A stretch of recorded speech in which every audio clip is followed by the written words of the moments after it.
बिस्मिल्लाहिर्रहमानिर्रहीम। अस्सलाम वालेकुम स्टूडेंट्स, क्या हाल हैं जी। अल्लाह से दुआ करता हूँ कि आप सब खैरियत से होंगे। स्टूडेंट्स, आज का हमारा टॉपिक है जर्नल साइंस 101, लेक्चर नंबर 15 हमने स्टार्ट करना है, जिसमें हमारा पार्ट जो है वो केमिस्ट्री का स्टार्ट हो रहा है। तो स्टूडेंट्स, अपने टॉपिक को आगे बढ़ाने से पहले आपसे रिक्वेस्ट करूँगा कि अगर आपने मेरा चैनल सब्सक्राइब नहीं किया तो मेरे चैनल को सब्सक्राइब करें और साथ में बेल आइकन को प्रेस करें ताकि मेरी हर आने वाली वीडियो आप तक पहुंच सके। स्टूडेंट्स, हमने 14 लेक्चर जो हैं वो फिज़िक्स की किए हैं। 15 लेक्चर हमारे पास केमिस्ट्री का लेक्चर नंबर 1 होगा, जिसमें हम एटॉमिक स्ट्रक्चर के बारे में जो है डिस्कस करेंगे। तो स्टूडेंट्स, ये लेक्चर थोड़ा लेंथी था तो इसको मैंने 2 पार्ट्स में डिवाइड किया है। अभी आपके सामने फर्स्ट पार्ट होगा, इसमें हम देखेंगे कि हम कितनी चीज़ों को डिस्कस कर सकते हैं, फिर आगे हम बढ़ेंगे। तो इसमें सबसे पहले ये है कि स्टार्ट में पुराने ज़माने में ये ख्याल किया जाता था कि जो मैटर है उसको छोटे छोटे पार्टिकल में डिवाइड किया जा सकता है, और उन छोटे छोटे पार्टिकल्स को हम एटम कहते हैं। ठीक है।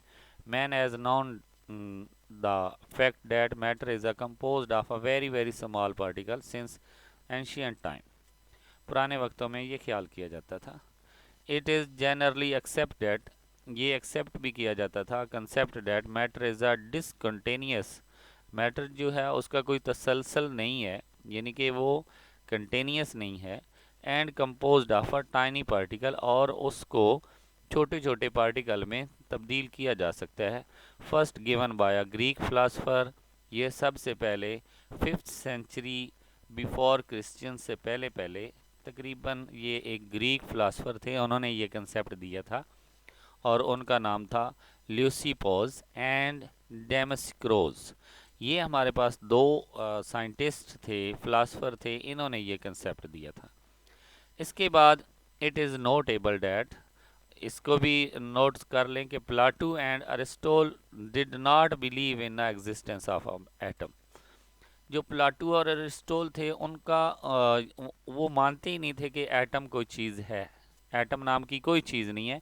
मैटर एक कंटेनियस चीज़ है, and regarded the matter as a continuous. ठीक है। Later in 100 before Christian, Roman poet Lucretius, ये हमारे पास था, इसने अपनी शायरी में illustrated the idea of a atom by his poetry, इसने अपनी शायरी में एक आइडिया दिया था कि एटम कोई चीज़ है। ठीक है। The world atom is from Greek word, ये ग्रीक वर्ड से निकला है। आ मीन नॉट होता है, एंड टमोस मीन्स डिविजिबल, मतलब कि नॉट डिविजिबल। इसको हम कहेंगे thus the meaning of atom is a particle that is an indivisible. एक एटम ऐसा ऐसा हिस्सा होता है मैटर का जो कि डिवाइड नहीं हो सकता। लेकिन ये भी एक कंसेप्ट वीक था। आगे जाकर इसको भी जो है वो कहा गया कि ये इनडिविजिबल नहीं है बल्कि डिविजिबल है। ठीक है। इन 1808 जॉन डाल्टन, जिनका जो दौरानिया था 1766 से 1844, एन इंग्लिश स्कूल टीचर थे, इन्होंने एक और कंसेप्ट दिया, atom on the scientific ground. इन्होंने साइंस की दुनिया में एक और हमें जो है वो कंसेप्ट दिया।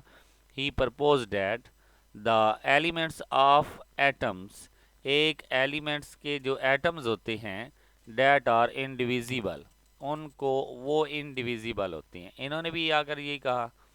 और today the atom is defined as the smallest particle of an element that can enter into a chemical reaction. आजकल हम ये डेफिनेशन डिस्कस करते हैं कि एटम एक ऐसा छोटे से छोटा पार्टिकल है जो कि केमिकल रिएक्शन में हिस्सा लेता है। ठीक है।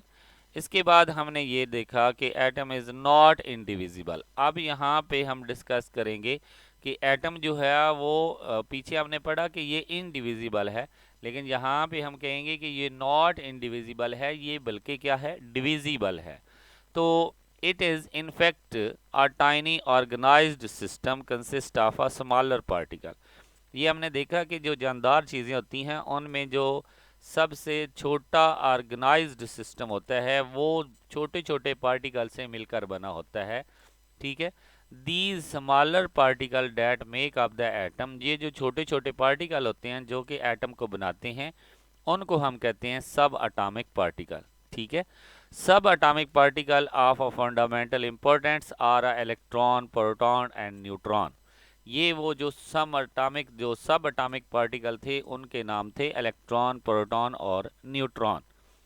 These particles combine together in varying number to form an atom of a different element. ये जो पार्टिकल हैं ये मिलकर किसी भी एलिमेंट का एटम बनाते हैं। ठीक है, इसके बाद हम बात करेंगे the number of proton in atom is a characteristic property of an element. जो एलिमेंट के अंदर प्रोटॉन होते हैं उनकी एक ख़ास प्रॉपर्टी होती है, मतलब कि उनकी वजह से एलिमेंट की प्रॉपर्टी डिस्कस की जा सकती है। All the atoms of an element having the same number of a proton, जितने भी एटम्स होते हैं जिनका तल्लक एक ही एलिमेंट से हो उनके अंदर सेम प्रोटॉन होते हैं। ठीक है, the atom of a different element, जो डिफरेंट एलिमेंट के एटम होते हैं उनके अंदर डिफरेंट नंबर ऑफ प्रोटॉन मौजूद होते हैं। और neutron atom has a many electron as a proton, sorry a neutral, जो न्यूट्रल एटम होता है उसके अंदर इलेक्ट्रॉन और प्रोटॉन की तादाद जो होती है वो इक्वल होती है।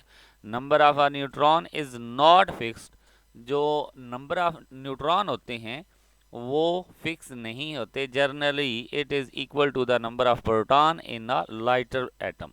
ये तकरीबन नंबर ऑफ प्रोटॉन के इक्वल होते हैं जो हल्का एटम होता है, and much higher than the number of proton in a heavier atom. जो थोड़ा सा बड़ा एटम होता है उसके अंदर प्रोटॉन की तादाद ज़्यादा होती है। Atom of a same element, एक ऐसा एटम जिसका तल्लक एक ही एलिमेंट से हो, can have a different number of neutron, और उसके नंबर ऑफ न्यूट्रॉन डिफरेंट हों, उनको हम कहते हैं isotope. Most element have two or more isotope, यानी कि अगर किसी एटम के अंदर प्रोटॉन की तादाद भी फिक्स है, न्यूट्रॉन की फिक्स है, चेंज कौन हो रहा है? प्रोटॉन की तादाद भी फिक्स है, इलेक्ट्रॉन की भी फिक्स है, न्यूट्रॉन चेंज हो रहा है, तो न्यूट्रॉन के चेंज होने से क्या बनता है? आइसोटोप बनता है। और हर एलिमेंट के तकरीबन 2 या 3 आइसोटोप या 4 भी हो सकते हैं, यानी कि 2 आर मोर, यानी कि 2 या 2 से ज़्यादा आइसोटोप हो सकते हैं। ठीक है, जैसा कि आपने हाइड्रोजन का उसके 3 आइसोटोप्स हैं, उसके बाद क्लोरीन के 2 आइसोटोप्स हैं, इसी तरह हमारे पास जितने भी एलिमेंट्स हैं उनके आइसोटोप्स मौजूद होते हैं 2 या 2 से ज़्यादा। ठीक है, इसके बाद हम बात करेंगे कि डिस्कवरी ऑफ अ सब एटॉमिक पार्टिकल। जब हमने ये कह दिया कि एटम जो है वो नॉट इंडिविजिबल है, यानी कि वो डिवाइड हो सकता है, और फिर हमने ये कहा कि इसके अंदर 3 पार्टिकल होते हैं जिनको हमने नाम दिया इलेक्ट्रॉन, प्रोटॉन और न्यूट्रॉन, तो हम यहाँ पे ये क्वेश्चन पैदा हो जाता है। Now question is how were electron, proton and neutron discovered. तो ये इलेक्ट्रॉन, प्रोटॉन, न्यूट्रॉन डिस्कवर कैसे हुए? There are number of experiment, इसके लिए बहुत ज़्यादा जो है एक्सपेरिमेंट किए गए, ultimately led to the discovery of these particle, इन पार्टिकल्स के लिए, और their arrangement in the atom, और इनकी अरेंजमेंट एटम के अंदर ये कहाँ पे हैं, किस जगह पे हैं, इनका मैस क्या है, ये सारी चीज़ें जो हैं ये एक्सपेरिमेंट, बहुत ज़्यादा एक्सपेरिमेंट किए गए, उनकी मदद से हमें इसका पता चला। इनमें सबसे पहला मेथड जो है हमारे पास, passage of electricity through solution. Electricity, किसी सॉल्यूशन में से इलेक्ट्रिसिटी का गुजारना। इसके बाद डिस्चार्ज ट्यूब, जिसको हम क्रॉक ट्यूब भी कहते हैं। इसके बाद रेडियो एक्टिविटी, और हमारे पास Chadwick experiment and spectroscopic studies. ये 5 मेथड हैं जिनके ज़रिए हमने इन तीनों और एटम के स्ट्रक्चर को डिस्कस किया है। ठीक है, तो सबसे पहले हम बात करेंगे passage of electricity through solution, यानी कि इलेक्ट्रोलिसिस। इलेक्ट्रोलिसिस क्या होता है? जब आप किसी सॉल्यूशन में से इलेक्ट्रिसिटी गुजारते हैं तो उसके आयन बन जाते हैं, उसको हम इलेक्ट्रोलिसिस कहते हैं। ठीक है, There are a numerous substances that pass electricity in a solution or in their molten state. जब हम किसी सोल्यूशन में से या उसके पिघले हुए हिस्से में से मतलब कि पिघली हुई स्टेट में से करंट पास करते हैं, दे आर कॉल्ड इलेक्ट्रोलाइट्स। इसको हम कहते हैं electrolyte and the process is called electrolysis. और इस प्रोसेस को हम क्या कहते हैं? Electrolysis. Electrolysis was thoroughly studied by an English scientist Michael Faraday. Michael Faraday ने ये इलेक्ट्रोलिसिस का जो काम किया था, ये एक इंग्लिश साइंसदान ने इन्होंने किया था। Who is 1832 and 1833 found out the relationship between the quantity of electricity passed through the solution and quantity of a matter deposit at the electrodes as a result of a passing of electricity। उन्होंने ये बताया था 1832 से 1833 में कि जब हम electricity गुजारते हैं तो कितनी इलेक्ट्रिसिटी गुजारनी चाहिए और मैटर की कितनी क्वांटिटी होनी चाहिए जो कि क्या हो जाए, डिकम्पोज्ड हो जाए और वो इलेक्ट्रोड्स पे चले जाए। यानी कि इलेक्ट्रोड्स कितने होते हैं? दो होते हैं, एक को हम कैथोड कहते हैं और एक को हम एनोड कहते हैं। ठीक है। And put forward his two famous law, और इसने दो फेमस लॉ जो हैं वो हमें दिए। Faraday experiment result led George जोहन Stoney in 1874 to conclude the electricity like matter is discontinuously and consist of a particle। उन्होंने जो जॉन स्टोन था, उसने ये बताया कि जो मैटर है वो डिसकंटिन्यूसली है और इसके छोटे छोटे पार्टिकल मौजूद हैं। In 1891 he gave the name, उसने फिर इसको एक नाम दिया, electron to this particle of electricity. उसने कहा कि ये जो इलेक्ट्रिसिटी की वजह से एक पार्टिकल बना है उसको हम कहते हैं इलेक्ट्रॉन, क्योंकि इलेक्ट्रिसिटी की वजह से बना है तो इलेक्ट्रॉन है। यहाँ पे हम ये भी कह सकते हैं कि the rate of change of the flow of electron is called electricity. Electron का जो फ्लो होता है उसको हम इलेक्ट्रिसिटी कहते हैं। तो इसी वजह से इसको नाम इलेक्ट्रॉन दिया गया। Electron is a Greek word for a amber which is electrified when rubbed with the wool. जो ग्रीक वर्ड है इलेक्ट्रॉन, जो है एक ग्रीक वर्ड है जिसको हम एम्बर कहते हैं और जिसको वूल के साथ रब किया जाता है तो क्या हो जाता है, वो इलेक्ट्रीफाइड हो जाता है। अब हम बात करेंगे डिस्चार्ज ट्यूब के, डिस्चार्ज एक्सपेरिमेंट के बारे में। इसको हम क्रॉक ट्यूब एक्सपेरिमेंट भी कहते हैं। तो यहाँ पे क्रॉक ट्यूब एक्सपेरिमेंट क्यों कहते हैं? क्योंकि ये विलियम क्रॉक्स ने हमें सिंस विलियम क्रॉक्स ने इसके बारे में डिस्कस किया था और उन्होंने ये काम किया था, इसलिए इसको क्रॉक ट्यूब भी कहते हैं। जिस discharge tube experiment provides strong evidence for the existence of a subatomic particle। Discharge tube जो है इसने एक बहुत ही स्ट्रॉन्ग हमें कंसेप्ट दिया कि ये जो सब अटामिक पार्टिकल्स हैं, मतलब कि इलेक्ट्रॉन, प्रोटॉन और न्यूट्रॉन है, ये मौजूद हैं। ठीक है। A discharge tube is a glass tube having two electrodes sealed in at each end. ये एक ऐसी ट्यूब होती है जो दोनों साइडों से क्या होती है, सील्ड होती है। It connected to a high voltage battery.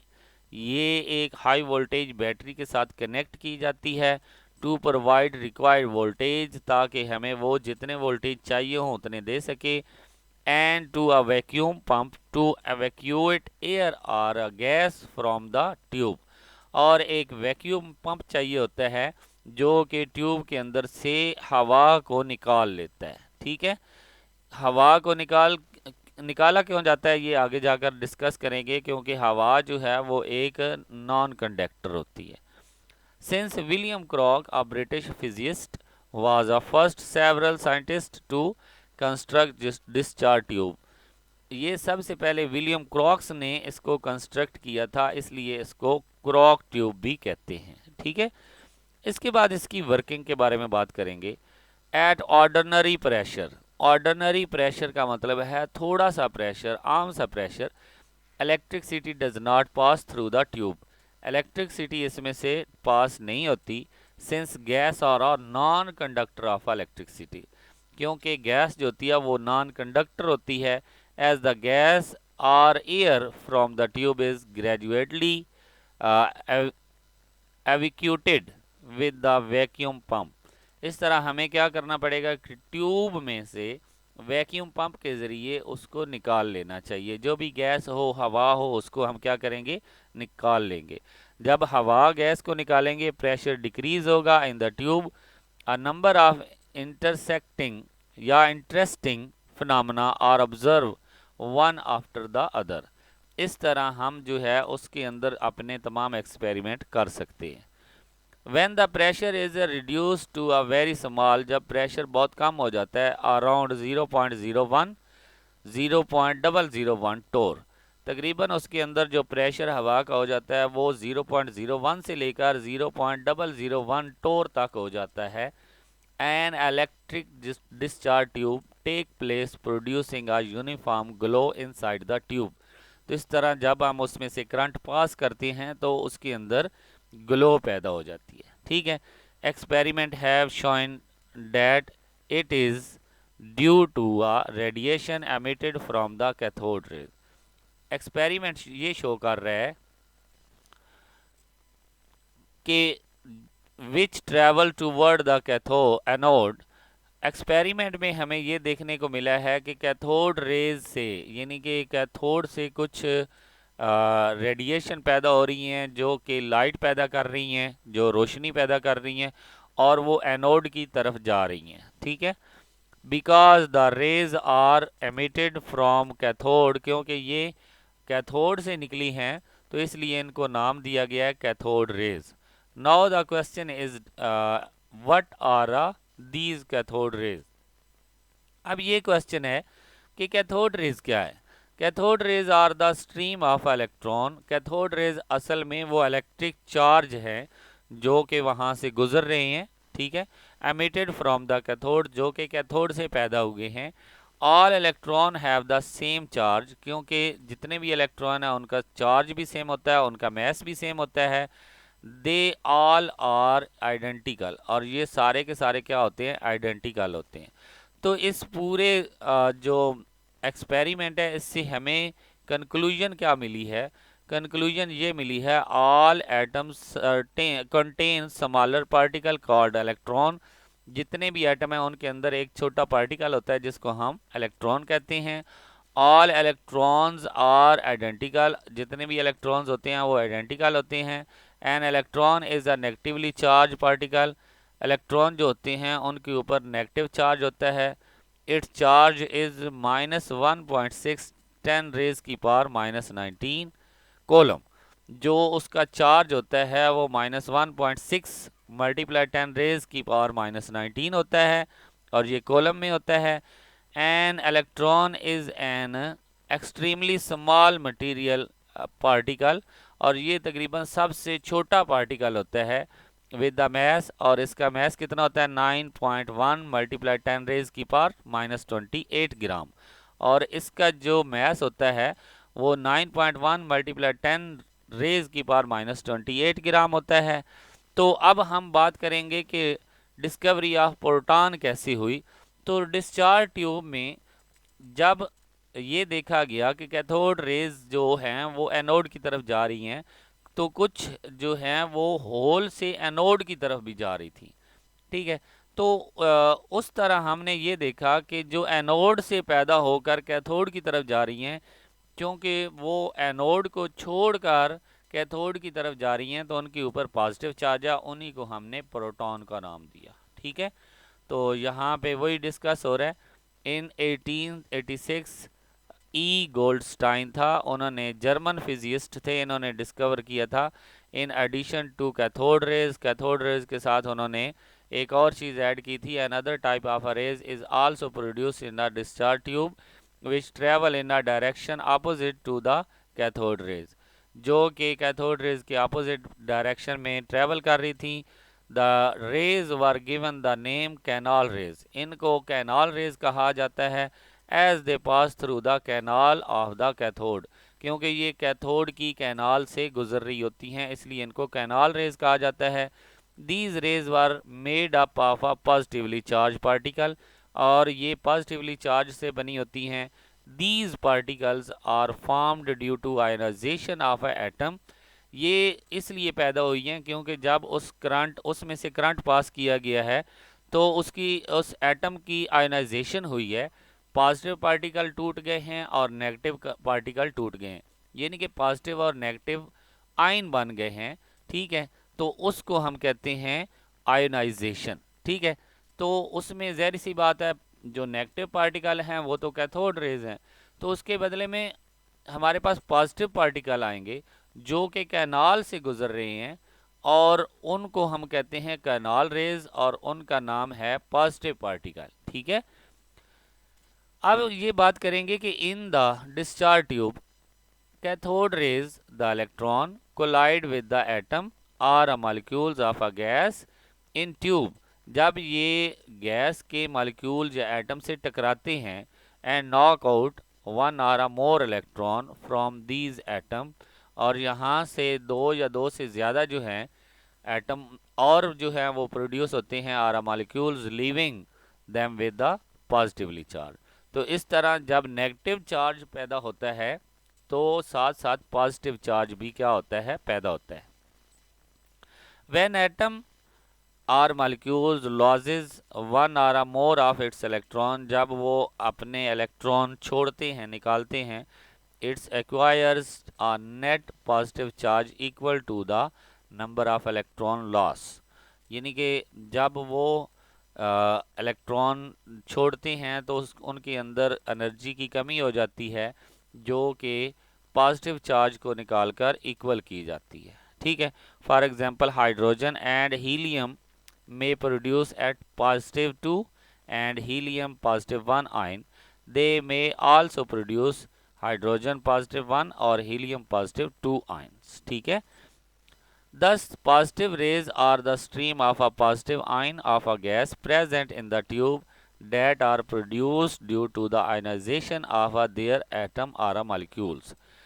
वो कह रहे हैं कि पॉजिटिव रेज जो हैं वो इसलिए पैदा हुई क्योंकि डिस्चार्ज ट्यूब में जब आपने करंट पास किया तो जो गैस उसके अंदर मौजूद थी उसके जो मॉलिक्यूल्स और एटम थे वो टूटे हैं, तो ज़ाहिर सी बात है उनकी आयोनाइजेशन हुई है। आयोनाइजेशन वो होती है कि जब उसको पॉजिटिव और नेगेटिव पार्टिकल में चेंज कर दिया जाता है। तो जो नेगेटिव पार्टिकल थे उन्होंने कैथोड से पैदा हुए और एनोड की तरफ गए, और जो पॉजिटिव पार्टिकल थे वो कैथोड से एनोड पे पैदा हुए और कैथोड की तरफ चले गए, तो उनको हम कहते हैं पॉजिटिव पार्टिकल। ठीक है, out of positive ion obtained from a different gases, जो पॉजिटिव आयन है वो डिफरेंट गैसेस के डिफरेंट होते हैं। The lightest ion was that of a hydrogen, जो सबसे लाइटेस्ट आयन है वो हाइड्रोजन का है। This ion H positive was named a proton, इसको हम प्रोटॉन का नाम देते हैं। Greek word protos first, protos का मतलब होता है फर्स्ट, फर्स्ट का मतलब है पहला एलिमेंट। ठीक है, बाय रदरफोर्ड इन 1920, ये रदरफोर्ड ने हमें बताया। It carries a charge equal to that of an electron, इसका तकरीबन चार्ज जो है वो इलेक्ट्रॉन के इक्वल है बट अपोजिट इन साइन, और इसका साइन जो है वो अपोजिट है और ये पॉजिटिव है।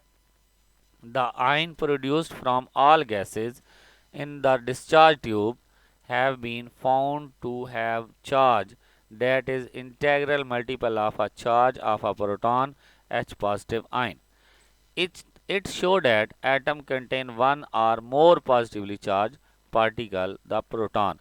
इस तरह हमें ये पता चला कि जो एटम होता है उसके अंदर एक और प्रोटॉन होता है जिसको हम क्या कहते हैं, प्रोटॉन। ठीक है, एक और पार्टिकल होता है जिसको प्रोटॉन का नाम दिया गया। इसके बाद हमारे पास J Thomson models of an atoms, जो जे थॉमसन ने मॉडल पेश किया वो क्या है उसकी बात करेंगे। By the end of the 19th century, it became all clear that atom consists of a negatively charged electron and positively charged part, but it was not clear how atom is construct. यानी कि तकरीबन 19th century तक ये तो बता दिया गया कि एक पॉजिटिव चार्ज भी होता है, नेगेटिव चार्ज भी होता है, लेकिन ये नहीं बताया गया कि ये कहाँ पे मौजूद होते हैं और किस तरह ये एटम के अंदर पाए जाते हैं. In 1898, J. Thomson suggests that an atom might be a positively charged sphere in which negatively charged electron are embedded. यानी कि जो पॉजिटिवली चार्ज है वो स्फीयर के अंदर मौजूद है और ऊपर से घिरा हुआ है इलेक्ट्रॉन की मदद से. This model of an atom is a some time called the plum pudding model. इसको प्लम पडिंग मॉडल इसलिए कहते हैं क्योंकि इसकी शेप जो थी वो प्लम पडिंग जैसी थी. ठीक है. Of course it was based on a insufficient information and soon found to be a incorrect. ये तकरीबन हमारे पास ख़ास इंफॉर्मेशन नहीं थी और ये बाद में इनकरेक्ट हुई. Today it is known that neutron is a neutral particle with mass 1.008665 AMU or a 1.675 10 raised की पावर minus 24 ग्राम. न्यूट्रॉन भी पार्टिकल डिस्कवर हुआ. The nucleus of every atom contain neutron along with the proton. यानी कि nucleus के अंदर जो है neutron और प्रोटॉन पाया जाता है. Ordinary hydrogen except hydrogen. Hydrogen के अंदर न्यूट्रॉन मौजूद नहीं होता which has a no neutron. ठीक है. आगे हमारे पास है जी रदरफोर्ड एक्सपेरिमेंट. रदरफोर्ड एक्सपेरिमेंट में हमने डिस्कस किया कि किस तरह जो है एटम को मॉडल किया गया है. In 1909 Ernest Rutherford with the Hans गॉगर्स and Ernest Marsden performed a very important. ये तीनों दोस्तों ने एक एक्सपेरिमेंट किया. In their experiment they shoot a stream of a high speed alpha particle. इन्होंने क्या किया अपने एक्सपेरिमेंट में अल्फा पार्टिकल को बहुत ज़्यादा तेज़ बम्बारमेंट की at a very thin sheet, जो कि बारीक कह लें कि बारीक औराक थे, वर्क थे of the various material such as a gold. बहुत से मटीरियल के जैसा कि गोल्ड, सोना का. They observed that most of the alpha particle, about 99.9%, pass through the sheet. इन्होंने ये ऑब्जर्व किया कि बहुत से पार्टिकल सीधे गुजर गए. ठीक है, उन्होंने कोई डिफ्लेक्शन नहीं की. However, some particle deflected through a various angle. और ये देखा कि कुछ पार्टिकल ने कुछ मुख्तलिफ एंगल पे डिफ्लेक्शन की और चंद एक जो हैं वो रिवर्स हुए, यानी कि उन्होंने अपनी डायरेक्शन को रिवर्स किया. तो इस तरह उन्होंने कहा कि जो इतने ज़्यादा पार्टिकल जो हैं वो सीधे गुजर गए हैं, इसका मतलब है कि यहाँ पे खाली जगह है, यहाँ पे कोई चीज़ मौजूद नहीं है. और जो वापस आए हैं इसका मतलब उसके सेंटर में कोई चीज़, बहुत सख्त चीज़ मौजूद है और उसके ऊपर पॉजिटिव चार्ज है जिसने इनको वापस भेज दिया है. ठीक है. तो इस तरह उसने जो है रदरफोर्ड एटॉमिक मॉडल जो है वो पेश किया और उसने हमें बताया कि एटम किस शेप का है. To explain the result of his experiment, Rutherford in 1911 proposed an atom model. इसने atomic model हमें दिया. The main point of his model are a follow. An atom consists of a nucleus which contain almost all mass and all positive charge of an atom. इन्होंने nucleus के बारे में बताया कि वो दरमियान में है जहाँ पे सारा मैस और सारा चार्ज जो है वहाँ पे मौजूद होता है. Around the nucleus there are electron which revolve around the nucleus. जो न्यूक्लियस है उसके गिर्द इलेक्ट्रॉन रिवॉल्व कर रहे हैं जैसा कि जितने भी प्लैनेट सूरज के गिर्द रिवॉल्व कर रहे हैं. इसके बाद हम लाइट का टॉपिक डिस्कस करेंगे. लाइट के बारे में हम बात करेंगे. Atomic spectra have greatly helped us in understanding the electronic structure of an atom. Electronic structure को डिस्कस करने के लिए हमें एटॉमिक स्पेक्ट्रा के बारे में पहले जानना ज़रूरी है. The light emitted from an atom give us information about the electronic structure of a that atom.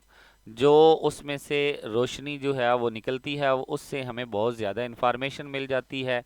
इसके बाद light has a many forms such as a visible white light, light की बहुत ज़्यादा इकसाम है, जिनमें visible white light, ultraviolet light, infrared light, X rays, Y rays, ये सारी चीज़ें कौन सी एग्जांपल हैं? लाइट की एग्जांपल हैं। All this form of a light propagate through a space of electromagnetic waves. ये जितनी भी होती हैं ये इलेक्ट्रोमैग्नेटिक वेव के ज़रिए चलती हैं। Like all other waves, electromagnetic waves are describe in term of their velocity, frequency, wavelength and amplitude. जितनी भी ये वेव की बात हो रही है, इलेक्ट्रोमैग्नेटिक वेव की बात हो रही है, उनमें उनकी वेलोसिटी, फ्रीक्वेंसी और वेवलेंथ और एम्पलीट्यूड पे डिस्कस किया जाता है। द वेवलेंथ जो हमारे पास लैम्डा होता है is the distance between two successive crust और टू सक्सेसिव ट्रफ। जो दो एक दूसरे के साथ आने वाले क्रस्ट होती हैं या जो ट्रफ होते हैं, उनके दरमियान जो फासला होता है उसको हम वेवलेंथ कहते हैं। और frequency is the number of a wave crust or a trough that passing given point in a 1 second। एक सेकंड में जितनी वेव वहाँ से गुजरती हैं उसको हम फ्रीक्वेंसी कहते हैं। Light travel with the constant speed, light की जो स्पीड होती है वो कांस्टेंट होती है। कितनी होती है? 3.0 मल्टीप्लाई 10 रेज की पावर 8। यहाँ पे ये 8 जो है ये 10 की पावर है, ये भी मिस्टेक है। इसके बाद frequency is a inversely proportional to the wavelength. जो फ्रीक्वेंसी होती है वो इन्वर्सली प्रोपोर्शनल होती है किसके? वेवलेंथ के। ठीक है, तो यहाँ से ये एक इक्वेशन दिखाई गई है जिसके ज़रिए ये दोनों मैंने खुद ऐड किए हैं। आपको पता है v is equal to F lambda होता है। ठीक है, यहाँ पे वेलोसिटी को c से शो किया गया और फ्रीक्वेंसी को v से शो किया गया है। तो यहाँ पे आप देख सकते हैं, अगर आप यहाँ से v की वैल्यू निकालें यानी कि फ्रीक्वेंसी की, तो ये लैम्डा दूसरी साइड पे डिवाइड हो जाएगा। तो इस तरह आप देख सकते हैं कि जो फ्रीक्वेंसी है वो इन्वर्सली प्रोपोर्शनल टू है वेवलेंथ की, यानी कि वेवलेंथ ज़्यादा होगी तो फ्रीक्वेंसी कम हो जाएगी। अगर फ्रीक्वेंसी जो है वेवलेंथ कम होगी तो फ्रीक्वेंसी क्या हो जाएगी? ज़्यादा हो जाएगी। ठीक है, all magnetic waves have the same speed. तकरीबन जितनी भी इलेक्ट्रोमैग्नेटिक वेव्स होती हैं उनकी सेम स्पीड होती है in space, but their wavelength and uh frequency varies. लेकिन उनकी वेवलेंथ और फ्रीक्वेंसी क्या होती है? मुख्तलिफ होती है। The wavelength of a visible और अ वाइट लाइट, तकरीबन जो विजिबल और वाइट लाइट होती हैं उनकी वेवलेंथ 400 टू 750 नैनोमीटर होती है, या 4000 ए टू 75,000 ए होती है। ठीक है, तो यहाँ पे जो ए की वैल्यू है वो इक्वल टू होती है 10 रेज की पावर -10। ठीक है, तो ये आपने याद रख लेना है। इसके बाद कंटेनियस स्पेक्ट्रम की बात करेंगे। A spectrum is a display of a component colours और a wavelength of a radiation on a screen of a photographic plate. ठीक है, विजिबल लाइट, ये हमारे पास क्या होता है? स्पेक्ट्रम जो डिस्प्ले होता है स्क्रीन के ऊपर मुख्तलिफ कलर्स में, उसको हम कहते हैं कंटेनियस spectrum. Visible light is composed of a mixture of electromagnetic waves of all wavelength ranging from 400 to 750 nanometer. When a narrow beam of a visible light is passes through a glass or a prism, it is spread out its band of a color ranging from a long wavelength red light to short wavelength violet light।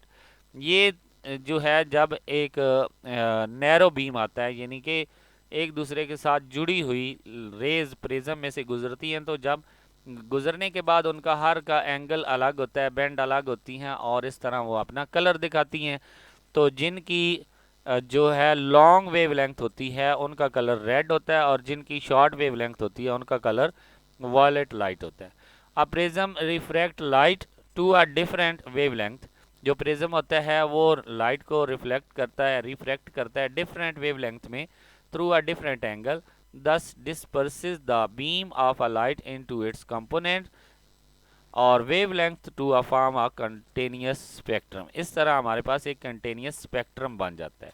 ठीक है, a continuous spectrum contain all the wavelength present in a range, all the color are present in a continuity, and there is a no demarcation or a dark band between them।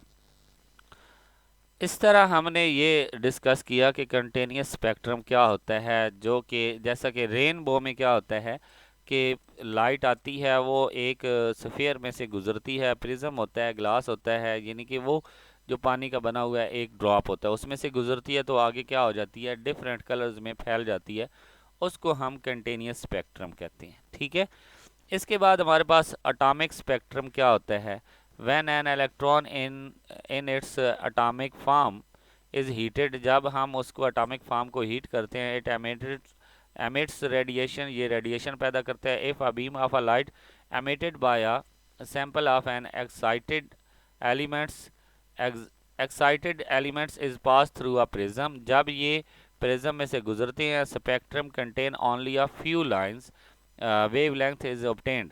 This spectrum is known as a line spectrum. Line spectrum की बात होगी कि जब वो कुछ लाइनें जो है वो उसमें से गुजरती हैं तो वो अपनी अलग अलग जो है वो कलर दिखाती हैं, इसको हम कहते हैं line spectrum.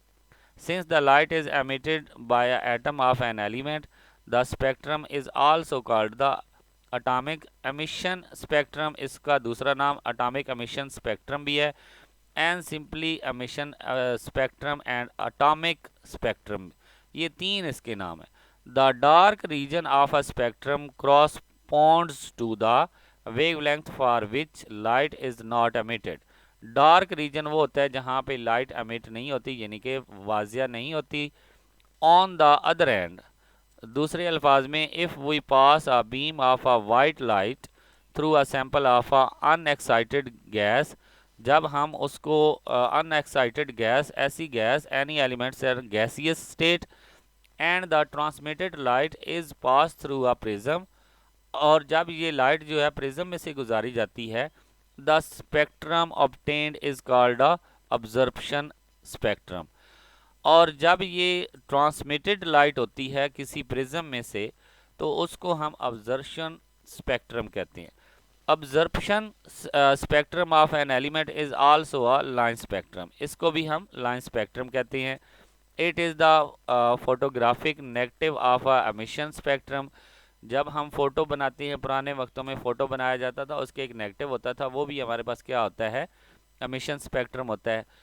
Absorption spectrum of an element lacks those wavelengths that are present in its emission spectrum. Significantly, each element display a characteristic set of a line in its emission or absorption spectrum. Her element जो है वो अपनी emission या अब्जर्प्शन spectrum को show करता है। An element emit the same wavelength, जिनकी wavelength same होती है, डेट इट इज ऑब्जर्व, ये ऑब्जर्व होते हैं। The emission or absorption spectra can serve as a fingerprint, ये एक फिंगरप्रिंट जैसा होता है। On the base of which of the element can be identified, इस तरह आइडेंटिफाई किया जाता है किसको, बेस को, एलिमेंट्स की बेस को।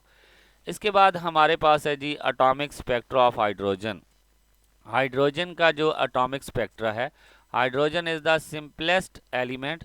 Number of a scientist studies the emission of a radiation from the hydrogen atom. The atom atomic spectrum of hydrogen consist of a several series of a line, इसके अंदर जो radiations होती हैं, जो spectrum होता है, वो सीरीज ऑफ लाइंस पर मौजूद होता है। ठीक है। इसके बाद हमारे पास जो है Planck quantum theory of a light जो है उसकी हम बात करेंगे, लेकिन उसको हम नेक्स्ट लेक्चर में डिस्कस करेंगे। तो स्टूडेंट्स, आई होप कि आपको इस लेक्चर की समझ आई है। इंशाल्लाह नेक्स्ट हम यहाँ से स्टार्ट करके आगे इसको मज़ीद ख़त्म करेंगे। तब तक के लिए इजाज़त दें। अल्लाह हाफिज़।